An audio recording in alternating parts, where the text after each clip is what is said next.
Hola, soy el doctor Gerardo Palacios de la Sociedad de Cardiología de Tucumán. Vamos a comentar en pocos minutos el ensayo clínico Smart Decision, publicado en New England Journal of Medicine en abril de 2026. Antes de ello, un breve homenaje y sencillo y humilde de la Sociedad de Cardiología de Tucumán al profesor Bramwell, del que todos hemos aprendido, estudiado, hecho el posgrado con sus libros y disfrutado sus editoriales donde con claridad y brillantez nos llevaba de la fisiopatología a la evidencia, a la interpretación. Así que nuestros respetos y saludos hacia él. ¿Por qué un estudio de suspender beta bloqueantes? Bueno, hay indicación clase 1, nivel de evidencia A, de que los pacientes postinfarto con menor de 40% de fracción de eyección deben recibir betabloqueantes. Pero fuera de ese grupo existe una zona gris y una evidencia débil, sobre todo en los pacientes con fracción de eyección preservadas, y deben seguir recibiendo betabloqueantes. ¿Y por qué plantearse esto ahora? Porque los estudios que avalan con un nivel de evidencia importante el uso de beta bloqueantes empezaron en la época pre-reperfusión, prefibrinolítica, donde los pacientes con un síndrome coronario que sobrevivían quedaban con fracciones de eyección disminuidas, deprimidas, con arritmias y con isquemia residual. A medida que mejoraron nuestras prácticas de reperfusión, los pacientes fueron cambiando sus características. Entonces, hay que replantearse si al día de hoy, con la población de pacientes que manejamos hoy, en los pacientes estables postinfarto con fracción de eyección mayor a 40%, si hay que seguir dando o no beta bloqueantes. Y esa es la pregunta clínica que quiere responder este estudio con un antecedente del ensayo ABIS francés en 2024, con una pregunta clínica similar, pero con un diseño metodológico diferente al que vamos a ver ahora, donde no logró demostrar la no inferioridad.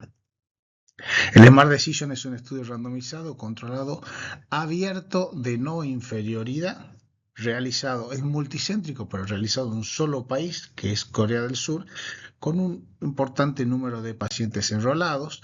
Los pacientes elegibles eran pacientes coronarios crónicos, o sea, con infarto previo, en una situación estable, sin arritmia, sin insuficiencia cardíaca, sin isquemia demostrable, que ya hayan tomado más de un año beta bloqueantes, cuya fracción de eyección sea mayor a 40%, medida por eco y sin insuficiencia cardíaca.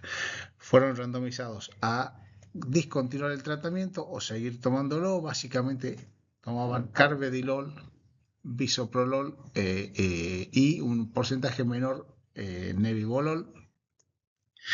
Los datos demográficos, lo que llama la atención en la población que difiere un poco de la nuestra, si bien la edad es parecía 60 años, nosotros tenemos pacientes que tienen más sobrepeso. Acá el índice de masa corporal medio era de 25, con un intervalo de confianza de 23 a 27, o sea, una población muy delgada, los surcoreanos. Y el otro tema muy importante es que las mujeres estaban totalmente subrepresentadas. Casi que no se puede concluir nada en este estudio acerca de las mujeres. Otro dato importantísimo es que casi el 60% venían de infarto con supradesnivel del ST, y que el índice de revascularización fue con angioplastia en el 97%, y con más de un 70-75% de revascularización completa, y con una mediana postinfarto de más de 2.4 años, o sea, pacientes bien estables, bien tratados, bien revascularizados.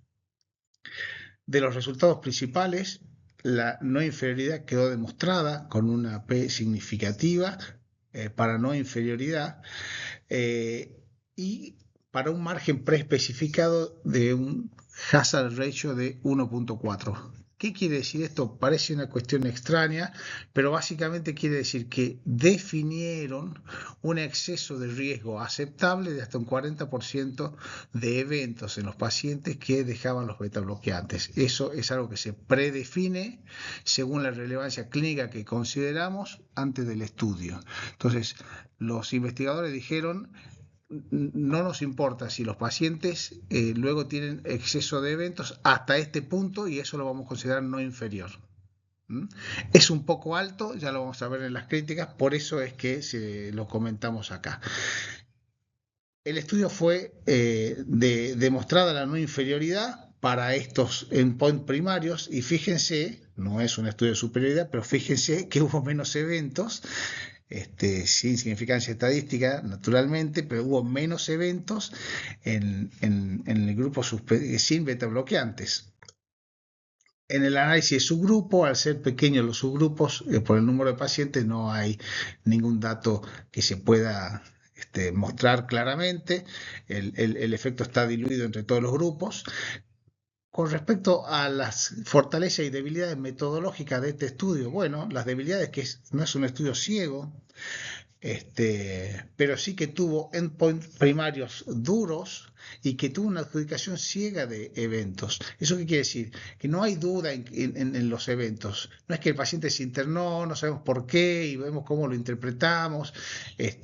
No, había un grupo que no conocía, un comité que asignaba los eventos, que no conocía los grupos de los pacientes, ya que ese comité sí era ciego, y los puntos finales eran duros, no eran discutibles. Entonces eso es una fortaleza contra la debilidad del diseño abierto. ¿Mm?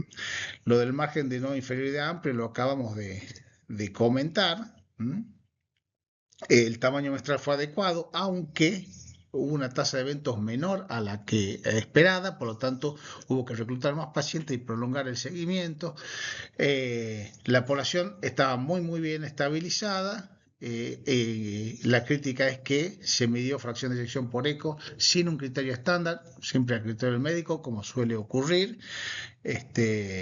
Y los subgrupos, bueno, no tuvieron poder suficiente, pero esto es habitual en los estudios, no invalida. Recomendaciones que se pueden establecer. Bueno, básicamente, ¿cuál es la validez externa de este estudio? Que sí tiene su robustez metodológica. Bueno, estos resultados son aplicables a un perfil similar a los pacientes seleccionados. O sea, en primer lugar, pacientes delgados, coreanos, no es nuestra etnia, varones, las mujeres no estaban muy estables, revascularizados completos, sin enfermedad arterial periférica y con un tratamiento médico óptimo en estatinas, en ezetimibe, en antiagregación, o sea, pacientes muy bien tratados. En esos pacientes, si tienen fracción de eyección mayor del 50%, en un eco reciente, si ya ha pasado un año del infarto, no han desarrollado insuficiencia cardíaca, están con tratamiento médico óptimo y no tienen fibrilación auricular u otras arritmias y la presión arterial está controlada, en base a este estudio podemos suspender beta bloqueantes. No deberíamos suspender en los pacientes con una fracción de eyección menor a 40, que tienen insuficiencia cardíaca, porque son otro grupo, fibrilación auricular, hipertensión, angina, isquemia demostrable, o arritmia ventricular. ¿Esto qué nos ayuda? Bueno, los pacientes pueden ser analizados mejor a la luz de estos estudios y personalizar mejor a quién darle y quién no darle beta bloqueantes. Muchas gracias.